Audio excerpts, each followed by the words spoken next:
Deputy Prime Minister and Minister for Trade and Industry, Mr. Gan Kim Yong, Secretary General of the International Maritime Organization, Mr. Arsenio Dominguez, Excellencies, distinguished guests, ladies and gentlemen. A very good morning to all of you. Very happy to see so many of you here in Singapore for the 20th edition of the Singapore Maritime Week. At the first edition of the Singapore Maritime Week back in 2006, our discussions were very different. I went back in history to look at the agenda. The topics included improving the image of the shipping industry and whether the sector could self-regulate itself a little bit more. The industry then was already, of course, profitable. The rules of trade and maritime passage were working well.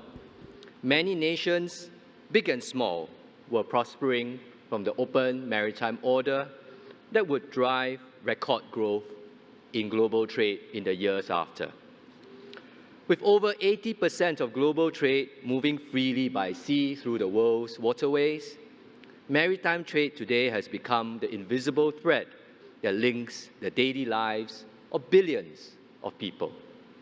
And yet, the system that has brought us global prosperity and that is enshrined in international law is under some threat today.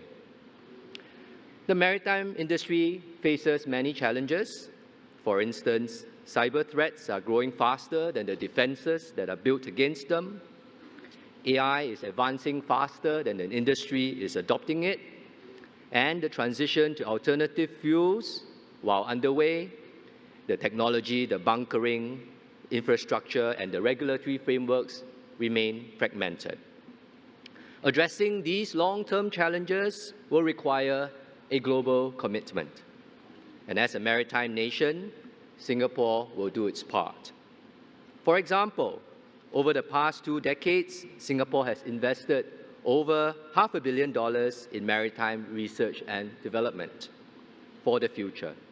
And this has allowed us to grow capabilities for ourselves, but also for others in container port automation, electrification, and marine traffic management.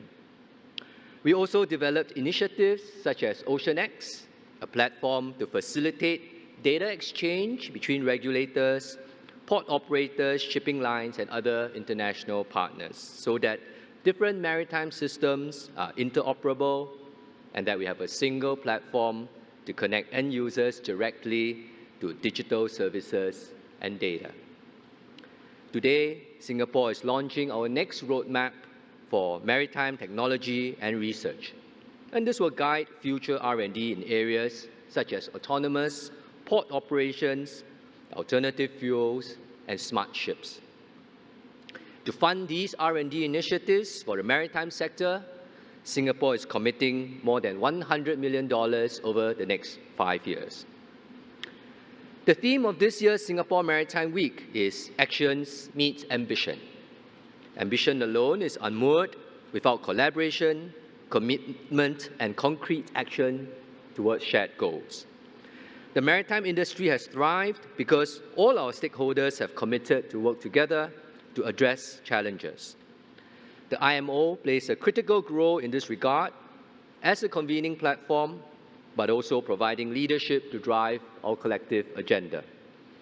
In recent years, the leadership of the IMO Council and the Secretariat have made significant progress advancing the international legal and regulatory frameworks for safe, secure, and sustainable shipping. And Singapore will continue to strongly support the work of the IMO and member states in strengthening the future of our industry. Let me conclude. As the host of the event, I want to extend my deepest appreciation to Deputy Prime Minister Gan Kim Yong for gracing the event today, for delivering the Singapore Maritime Lecture, and for agreeing to do a fireside chat with our guests as well. We are working him very hard.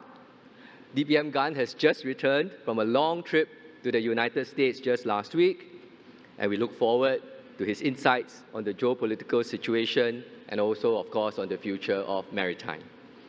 I'm also very happy Mr. Arsenio Dominguez, the Secretary General of the IMO, is also here with us today. He has a busy week. He's spending 2 days with us, and he will be delivering a fireside chat in this afternoon. And his leadership at the IMO has given the industry a clear sense of direction. Singapore values our partnership with him and friendship deeply.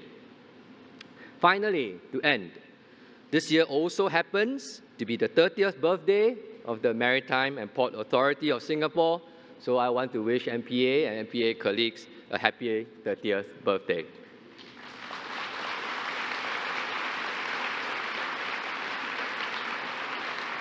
And with this, I look forward to meeting all of you at the events of this upcoming week. I declare Singapore Maritime Week officially open. Thank you.